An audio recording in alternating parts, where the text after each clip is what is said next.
Welcome back to the channel, guys and gals. My name is Norman, also known as King Julian here on the channel. So, I know it's been a little bit, and no, I did not quit YouTube. Basically, between working, driving, and my son having my phone, it was just a lot. Now, I am doing a update video on the display right now, and we got some other stuff coming for that as well. But got a bigger surprise coming on later on. I'll get with that about that later on in another video. However, I wanted to bring y'all to something because some people ask about the display, and well, I'm at a point where I'm gonna start working on it again. And I think as I get to working on it, it's probably fixing to get a little bit longer. And so I'm looking forward to that. And I'm probably gonna mount it up on the wall temporarily with some braces, so if that way it's like out of the way, but it's also can still be seen. So I know I'm moving around a lot, but I apologize about that. So let me bring you all around, flip you around over here, and let me show you what's fixing to take place over here in the next couple of weeks, because I got to go back out Monday, and to be able to do this I need to be able to pick up a few supplies, a couple pieces of wood, and to make this all happen. Let me flip it around. Alright, so here is the display as you see it right now, okay? The one I have worked on for 3 years.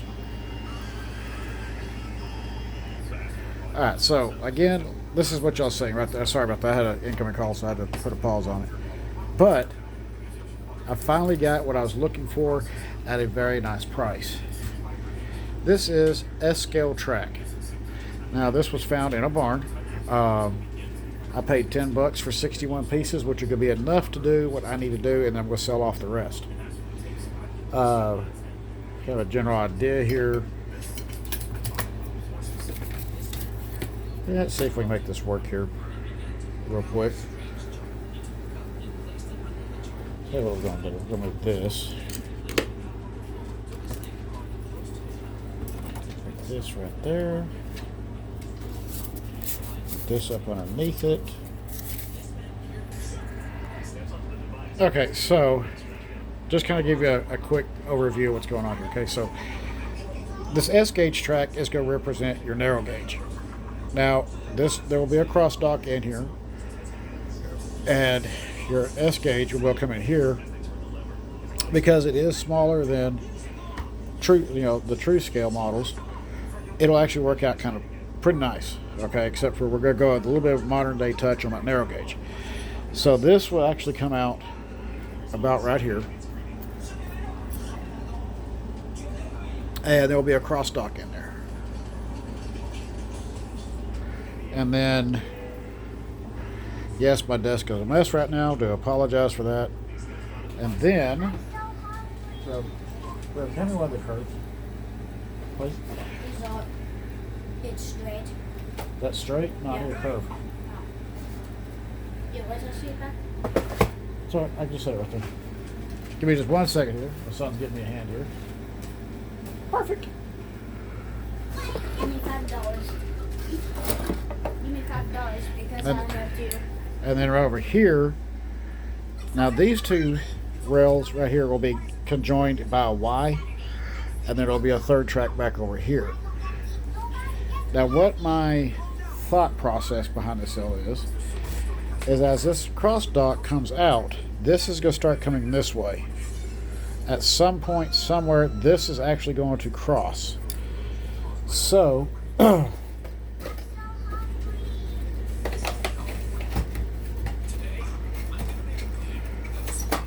basically, as it comes across,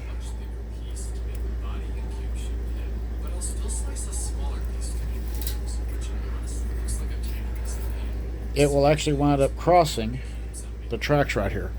Now I don't know if I'm going to do a 45 on it or if I'm going to do a straight up crossover like this. Okay, so it's going to get some stuff in there.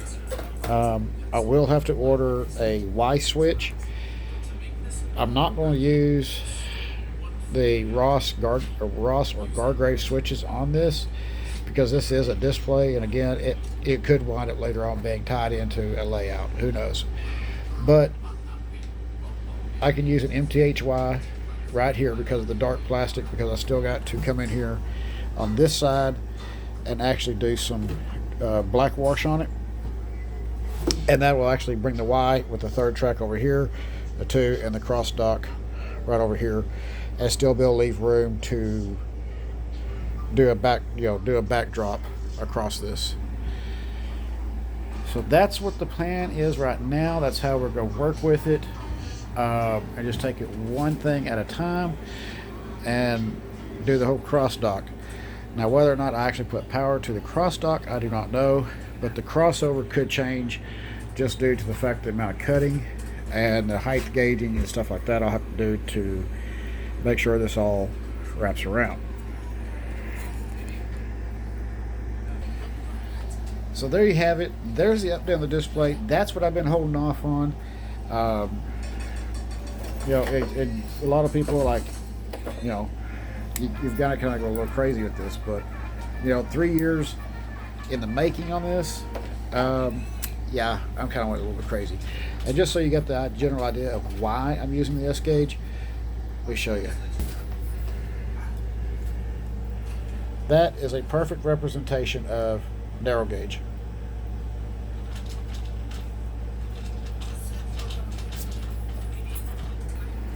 So yes, the S gauge is going to work out just fine for us for doing the cross docking and showing the transition pieces. As far as with the transition between standard and narrow gauge, and at a time period for both the Mexican Railroad, American Railroad, and even Canada was doing a lot of crossing over till they went to a standardized system. So that's where I'm at right now. I will be hand cutting some ties for that, and I think to keep my expense down, I'm going to get a small piece of 2-inch insulated pink foam to do some modeling with and turn it into a concrete cross dock. So it's going to be an interesting project, especially with the time you get through putting lights on it, doing the overhangs and stuff like that. It's going to be a fun project all the way around. But as always, keep the shiny side up, rubber down. I'll see you on the next video here sometime next week, because we got something else coming in that I've been waiting on, and it showed up at my office in Wisconsin. So we will see then. As always, y'all take it easy, keep the shiny side up, rubber down. I will see y'all then, and y'all get to see the next thing. See y'all later.